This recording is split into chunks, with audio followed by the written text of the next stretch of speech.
उमा से कहा कि नारद जी ने श्राप दिया था। और नारद जी कौन है? उमा के बोले गुरु। यह सुनते ही माता उमा ने शिव जी से हाथ जोड़ के निवेदन किया, कहा मुझे एक बात तो बताओ, कारण कवने श्राप मुनि दीना, का अपराध रमापति के।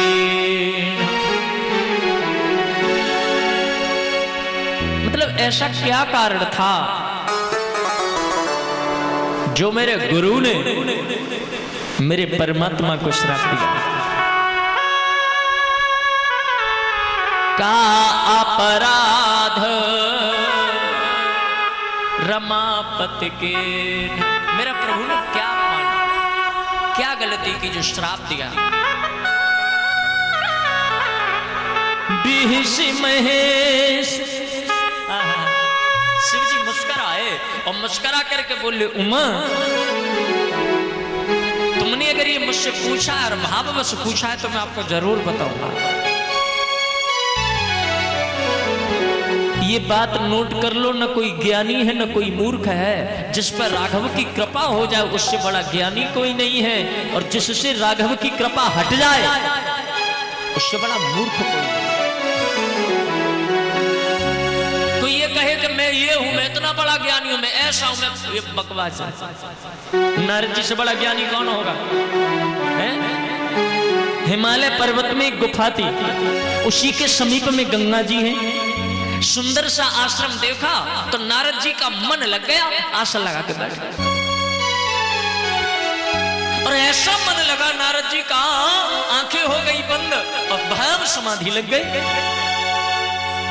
अब देखो, ऐसी समाधि लगी कि कामदेव को डर लगा, इंद्र डर गए। ये जो भी कामी होते हैं ना वो डरते ही। कामदेव को पेश भेजा, क्योंकि इंद्र को लगा कहीं मेरी अमरावती न छीन ले। अब कामदेव आए, जिसके नारायण रक्षक होगा उसका कोई कुछ कर पाएगा? जिसमें प्रभु की कृपा है उसका कोई कुछ बिगाड़ नहीं सकता। कामदेव संपूर्ण शक्ति के साथ में आया, और जब पूरी ताकत के साथ में आया, लेकिन नारद जी के ऊपर कोई प्रभाव नहीं कर पाया, क्योंकि नारद जी तो ईश्वर की।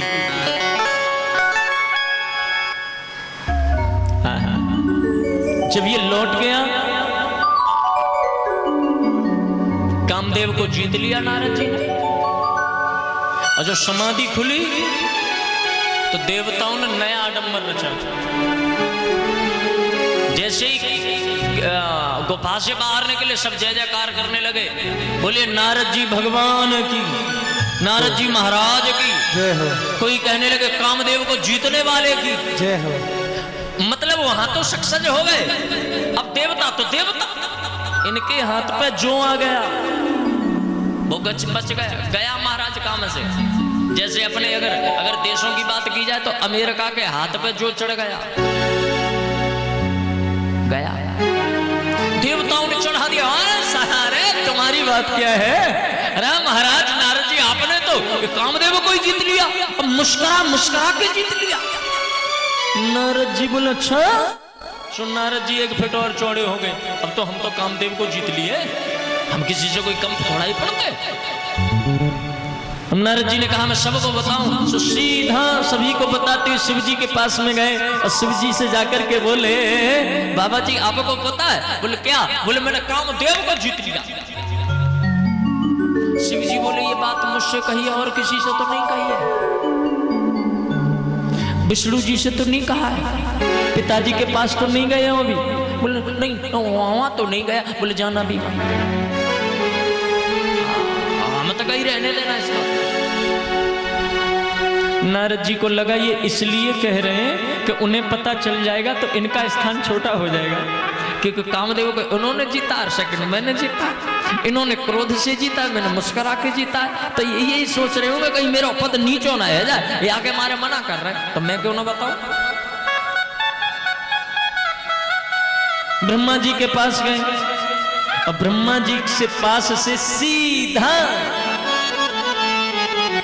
परमात्मा के वैकुंठ में प्रवेश कर रहे हैं और मेरे नारायण लेटे हुए हैं। और जैसे ही प्रभु ने देखा नारद जी पधार रहे हैं, हर्ष मिले उठी न मान के तार। एकदम से भगवान हंस करके बोले, आइए कामदेव को जीतने वाले, आइए आइए। आपको पता कि मैंने ये सब कर दिया? भगवान बोले, हाँ मैंने सब देखा। वही तो, पर वो गुरुजी ना, मैंने तो हंस हंस के ही जीत लिया। हाँ, हमारा आशीर्वाद है। मैं अक्सर करके गाता हूं, कहां कब मन बदल जाए विकारों का भरोसा क्या, उलझ मत दिल बहारों से, बहारों का भरोसा क्या। ये कब चोट लग जाए पता नहीं चलता। नारद जी लौट के चले, प्रभु ने लीला को रचा। 100 योजन मतलब 400 कोस, 400 कोस के बीच में एक श्रीनिवास नगर नामक राज्य बनाया है और उसके राजा हैं शील निधि महाराज। और इनकी एक पुत्री है जिनका नाम है विश्व मोहिनी। अब समझो, अब चुटकी बज गई प्रभु की। जब गए थे तब कुछ नहीं, लौट के आए तो सुंदर सा बड़ा सा भव्य नगर है और सब लोग नगाड़े बजा रहे हैं, कोई गीत गा रहा है। नारद जी ने पूछा, ये किसके लिए हो रहा है? किसी ने कहा, हमारे यहाँ के राजा है ना, उनकी बेटी का स्वयंवर है महाराज। महाराज इतनी सुंदर बेटी है, इतनी सुंदर बेटी है, कमाल की। अच्छा, बहुत सुंदर। बोला नाम क्या है? बोल उनका नाम है विश्व मोहिनी। नारद जी के मन में भाव आया, विश्व मोहिनी हो, अपन को क्या मतलब होगी कोई? हमें महलों में प्रवेश किया, शील निधि ने देखा नारद जी पधार रहे, बड़ा सुंदर स्वागत किया। आइए आइए महाराज बैठो। और बढ़िया महाराज जी, हमारी बेटी है, एक बार उसकी हस्तरेखा देख लेते तो पता चल जाता ठीक ठाक है, कोई दिक्कत तो नहीं। नारद जी ने बोला, नारद जी इसके तो मास्टर है ना, बोला। अब सामने से विश्व मोहिनी इतनी सुंदर, अब वो दिखाए हाँ तो नारद जी देखे मोह। सावधानी, हटियो दुर्घटना घटी। हाँ, वो दिखाए हस्तरेखा, नारद जी देखे मुंह। राजा ने कहा, महाराज है मुंह नहीं? हाँ हाँ था देखना, हस्तरेखा देख। नारद जी बोले, मैं मस्तक रेखा पढ़ रहा हूं। हाँ मैं ये देख रहा हूँ कि इसका नसीब कैसा है। तो कैसा है? अब अम्मा हस्तरेखा देख गए तो हाथ की रेखा क्या कह रही है? इसका जो पति होगा वो विश्व का स्वामी होगा। और नारद जी के दिमाग में क्या आ रहा है कि इसका जो पति होगा, मतलब इसका जो पति बनेगा वो विश्व का स्वामी है जावे वो। बदल गया ना भाव। नारद जी ने फिर देखा तो हस्तरेखा कह रही है, इसका होने वाला पति विश्व का सम्राट होगा। और नारद जी के मन में भाव आ रहा है, इसका जो पति होगा ना वो विश्व का स्वामी बन जाएगा। तो नारद के मन में भाव आया, अगर ये मेरी पत्नी बन जाए तो मैं ना विश्व का स्वामी बन जाऊंगा। अब मेरी पत्नी बनेगी कैसे? सो नारद जी भागे और परमात्मा के पास गए और मेरे गोविंद से जाकर के बोले, प्रभु मैं आपसे एक निवेदन करता हूँ, बोले क्या निवेदन करते हो? बोले मैं ये चाहता हूं आपन रूप देओ प्रभु मोहि। भगवान बोले दिया। भैया डॉक्टर वही दवा देता है जो मरीज चाहता है।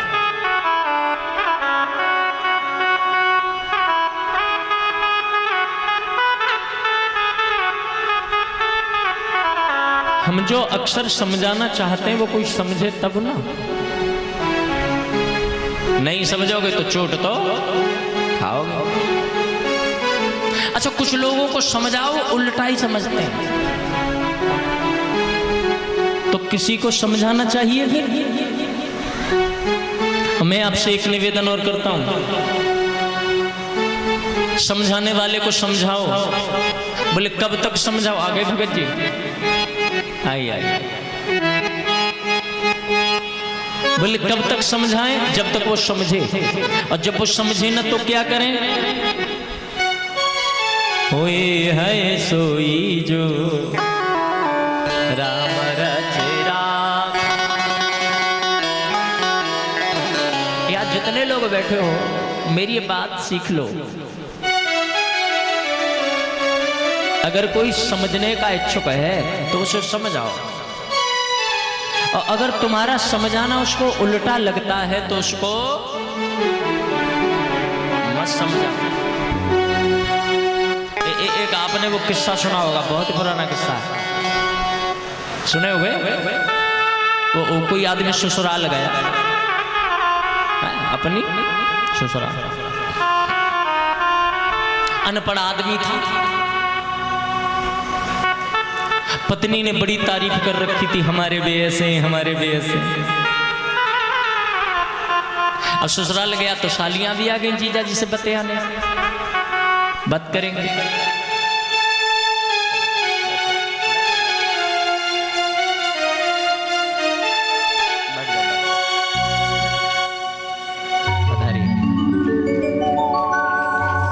ये हमारे भगत जी हैं, मैंने एक दिन और इंट्रोडक्शन दिया था, जिनसे यहाँ पर मेरा संपर्क हुआ और मैं आया। आपके लिए बहुत बहुत धन्यवाद है। तो हाँ, तो ना ससुराल गया। अब ससुराल गया तो सालियाँ सलेज भी आ गई होंगी। अब पत्नी बना रही खाना, खाना खाने बैठा। अब उसने देखा कोई देख थोड़ा ही रहा, पूरी एक पूड़ी ले और सब्जी रखे, सीधा मुंह में धड़ा गंदा। पत्नी ने देखा बेइज्जती हो रही है, मेरी बहन ये कहेंगी देख कैसा गवार आदमी पूरी पूरी खा रहा है। सो पत्नी ने रोटी बनाते बनाते सारा किया, 2 उंगली उठाई। पत्नी ने कहा मतलब एक की 2 करके खाओ ना। अब इसको लगा देखो कितना प्यार करती है, यूं कह रही है एक एक करके खाओगे तो कब तक खा पाओगे? हारे थके आए हो, 2-2 करके खाओ। अब एक पूड़ी पर धरे सब्जी, ऊपर से रखे दूसरी पूड़ी, और दोनों इकट्ठी करे।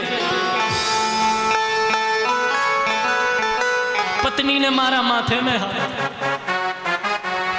आदमी माथे में हाथ तभी मारता जिसको हम समझ आए, वो उल्टा ही समझे। पत्नी ने मारा माथे में हाथ, और इसने उस हाथ का भी उल्टा मतलब समझा। उसने समझा यूं कह रही है पहली बार आए ससुराल में, कम से कम पूरी माथे से लगा लगा के तो खाओ। अब 2 पूड़ी ले सब्जी रखे, माथे से लगाए फिर खाए।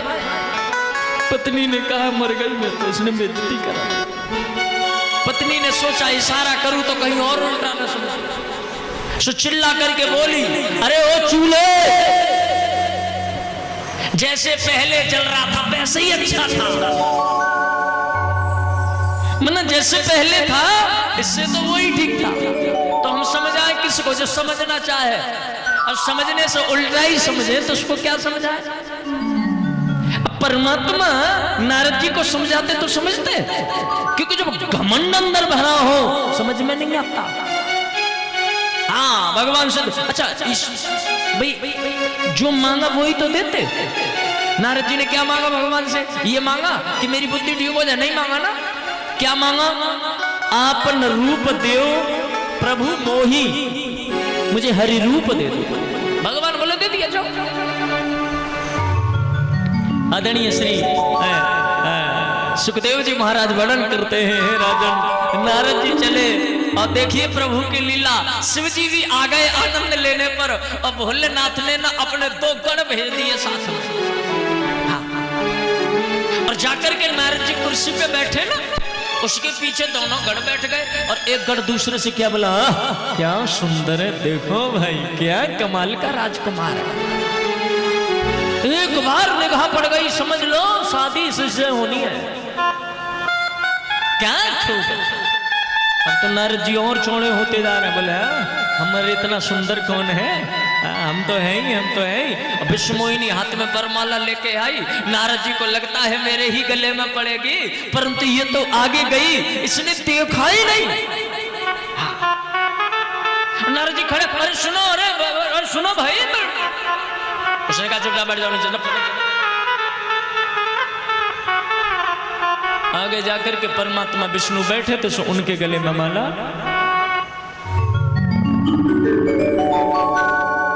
पता चला हो गई शादी, हो गई शादी। नारद जी को लगा कि मुझ पर निगाह नहीं पड़ी। श्री नारद जी खड़े होकर, अरे सुनो सुनो सुनो, अरे अरे हमें भी तो देखो, हम भी तो आए हैं। तब पीछे से 2 गण बोले, अपना मुंह तो देखो।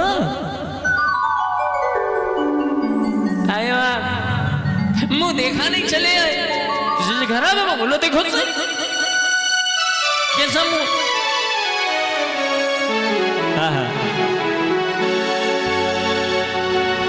श्री सुखदेव जी वर्णन करते हैं, परीक्षित नारद जी भागे, नगर के बाहर तालाब में पानी भरा था। उस तालाब के पानी में अपने चेहरे को देखा तो चेहरा तो बंदर का था। हरिमाने बंदर चेहरा देख करके नारद जी क्रोध में लाल हो, मेरे साथ ऐसा मजाक। दोनों गण शिव जी के साथ ही आ गए और बोले देख लिया, और अट्ठास करके हंसने लगा। देखो ये शादी करेंगे। नारद जी गुस्से में तो लाल थे। नारद जी ने कहा जाओ, तुमको बड़ा हंसने का शौक है, मैं दोनों को श्राप देता हूं, तुम दोनों राक्षस बनोगे,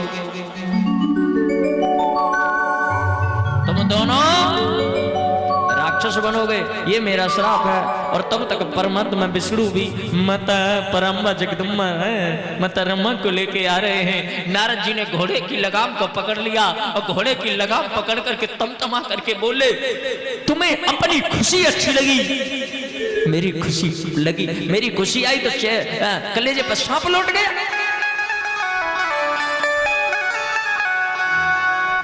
आप जो करो अच्छा है, अपन कुछ भी कर दो गलत है। खुद के बारे में सोचते रहते हो, भक्तों के बारे में कुछ। अब तो महाराज क्या कहना कहा, मैं सब जानता हूं, समंदर मंथन हुआ, सब कुछ ले गए खुद, बनने ज्यादा बड़े ईमानदार। भगवान जी ने मन में सोचा, गुस्सा वाला आदमी ऐसे ही आग निकाल रहा है, बोले करने दो। पर नारद जी का क्रोध यहाँ तक शांत कहाँ हुआ। नारद जी ने गुस्से में कहा, मैं तुम्हें श्राप देता हूँ, जैसे आज स्त्री के वियोग में मैं रो रहा हूँ, एक दिन वो होगा प्रभु, तुम भी स्त्री वियोग में रोओगे।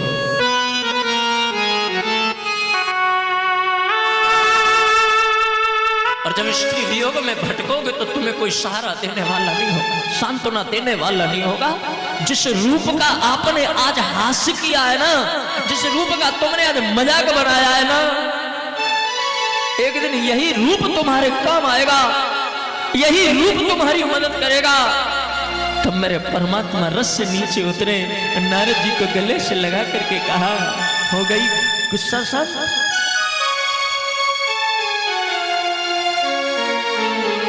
तुमने जो श्राप दिया मुझे स्वीकार है, परंतु नारद जी जिंदगी भर बंदर बनने से अच्छा है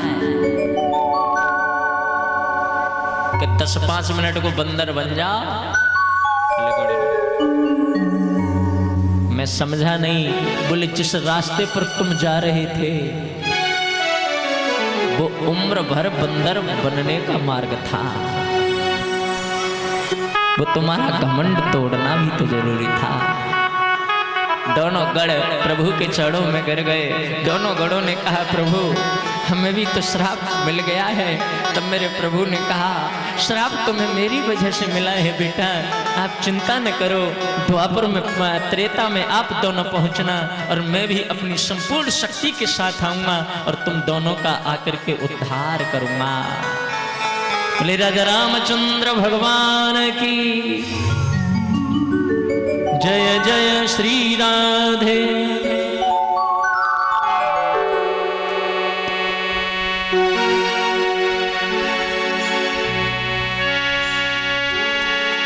राम नाम का सुमिरन कर ले, कर दे भव से पार तुझे। कह लिया कितनी बार तुझे, कह लिया कितनी बार तुझे। राम नाम का सुमिरन कर ले, कर दे भव से पार तुझे। भाव से गाएंगे। कह लिया कितनी बार तुझे, कह लिया कितनी बार तुझे। राम नाम का सुमिरन कर ले,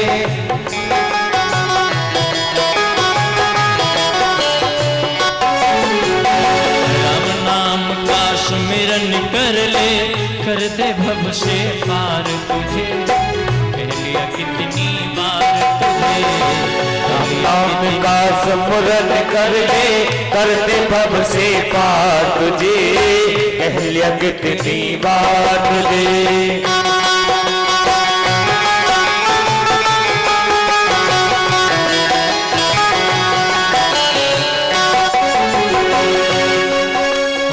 जिस नगरी में डोल रहा तू,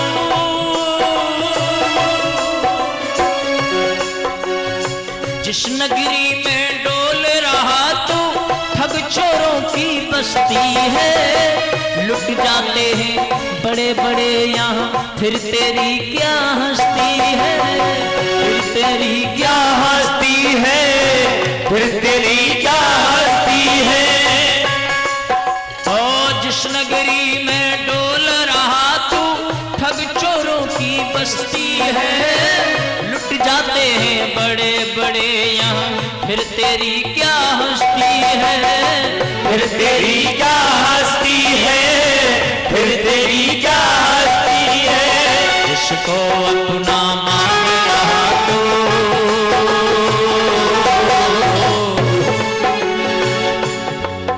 अरे जिसको अपना मान रहा तू, धोखा दे संसार तुझे। यही तो कथा है। जिसको अपना मान रहा तू, धोखा दे संसार तुझे। कह लिया कितनी बार तुझे, कह लिया कितनी बार तुझे।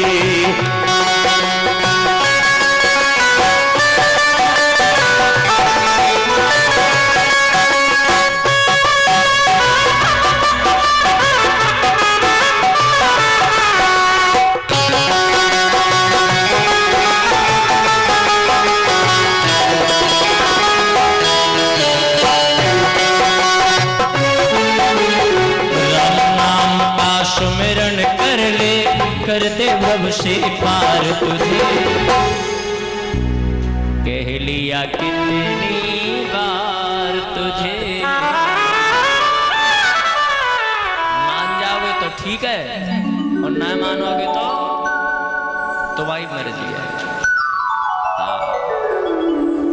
ये कथाएं सुन के भी अगर जीवन न बदलो तो फिर जीवन बदलवे वारो है नहीं। नारद जी जैसे चोर खा गए। श्री सुखदेव जी कहते हैं परीक्षित, परमात्मा का त्रेता युग में आने का एक कारण मनु और शतरूपा भी है। उन्होंने भी वरदान लिया था। और एक कारण है केकई देश के राजा थे सत्यकेतु। इनके दो पुत्र थे जिनका नाम था प्रताप भानु अरिमर्दन। और इनके यहाँ पे एक मंत्री था जिसका नाम था धर्मरुचि। इन्हें भी श्राप लगा, ब्राह्मणों ने श्राप दिया। ये दोनों को श्राप मिला, तुम राक्षस बनोगे। परमात्मा की कृपा हुई, ईश्वर ने कहा मैं तुम्हारा आकर के कल्याण करूंगा।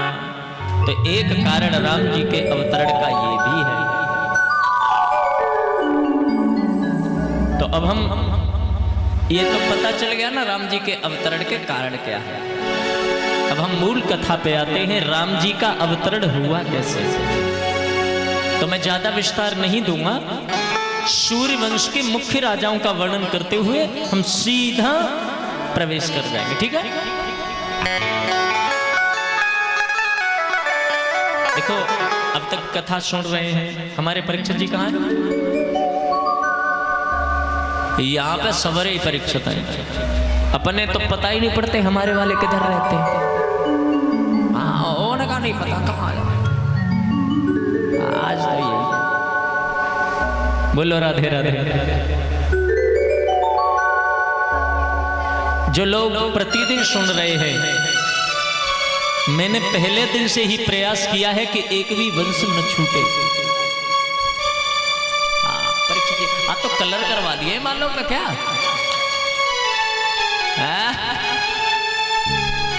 बोलो राधे राधे, जोर से बोलो ना। तो हमने अब तक प्रयास किया कोई वंश न छूटे। तो सूर्य वंश को भी हम उतने ही ध्यान से सुने। नारायण के पुत्र हैं ब्रह्मा, ब्रह्मा के पुत्र हुए नारायण के पुत्र ब्रह्मा, ब्रह्मा जी के पुत्र हैं कश्यप, कश्यप के पुत्र हुए वैवस्वत।